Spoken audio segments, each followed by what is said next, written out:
മിന്നുവിന് ഇത് ഡ്രസ്സാക്കി തട്ടെ. മിന്നു ഇത് ടർക്കിയാ? മട്ടനിൽ വെച്ച് ഏറ്റവും ടേസ്റ്റി ആയിട്ടുള്ളൊരു സംഭവമാണ് മട്ടൻ്റെ ബോട്ടി.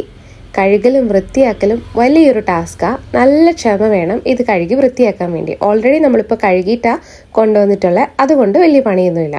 ഇനി ഇത് നല്ലോണം ചൂടുവെള്ളത്തിലിട്ട് കഴുകി ചെറിയ പീസായിട്ട് മുറിച്ചെടുക്കണം. എല്ലാം ടാസ്കാണ്. കുറച്ച് ക്ഷമയുണ്ടെങ്കിൽ നല്ല ടേസ്റ്റി ആയിട്ടുള്ള മട്ടൻ ബോട്ടി ഫ്രൈ കഴിക്കാൻ പറ്റും. അങ്ങനെ ഇതെല്ലാം ചെറിയ കഷ്ണങ്ങളാക്കി മുറിച്ച് ചൂടുവെള്ളത്തിലിട്ട് 2-3 പ്രാവശ്യം നല്ല വൃത്തിയിൽ കഴുകിയെടുത്തിട്ടുണ്ട്. പിന്നെ ഒരു പിടി ഇഞ്ചിയും വെളുത്തുള്ളിയും ഇത് മിക്സിയിലൊന്ന് ചതച്ചെടുക്കണേ. ഇനി ബോട്ടി ഒന്ന് വേവിച്ചെടുക്കണം. അതിന് വേണ്ടിയിട്ട് ഈ ഒരു മസാലപ്പൊടികളൊക്കെ എടുത്തിട്ടുണ്ട്, ഞാൻ താഴെ ഡിസ്ക്രിപ്ഷനിൽ കൊടുക്കാം.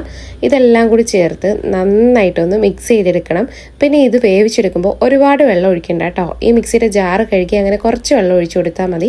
ആവശ്യമാണെങ്കിൽ വീണ്ടും കുറച്ച് കുരുമുളക് പൊടിയും കൂടി ഇട്ട് നന്നായിട്ടൊന്ന് മിക്സ് ചെയ്തിട്ട് കുക്കർ അടച്ച് ഒരു 5 വിസിലൊക്കെ വേവിച്ചെടുക്കാം. കൂടെ കോമ്പിനേഷനായിട്ട് നല്ല കപ്പയുണ്ട്.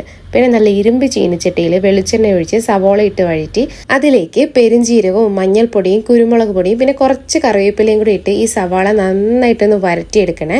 ഇനി ഇതിലേക്ക് നമ്മൾ വേവിച്ച് വെച്ചിരിക്കുന്ന ബോട്ടി ഇട്ട് കുറേ സമയം നന്നായിട്ട് ലോ ഫ്ലെയിമിൽ വരട്ടിയെടുക്കണം. ഈ ബോട്ടി പൊട്ടുന്ന ഒരു സമയമുണ്ട്, ആ ഒരു സമയത്ത് നമുക്ക് ഓഫ് ചെയ്യാം. വരട്ടുന്നതിനിടയിൽ ചൂടോടെ ടേസ്റ്റ് നോക്കുമ്പോൾ തന്നെ പാത്രം കാലിയാവും. ഇത് കഴിച്ചുകൊണ്ടിരുന്നാൽ പിന്നെ നിർത്താനേ പറ്റില്ല. പക്ഷെ ഇഷ്ടമില്ലാത്തവർക്ക് കഴിക്കാനും പറ്റത്തില്ല. അങ്ങനത്തെ ഒരു സംഭവമാണ് ഈ ഒരു ബോട്ടി.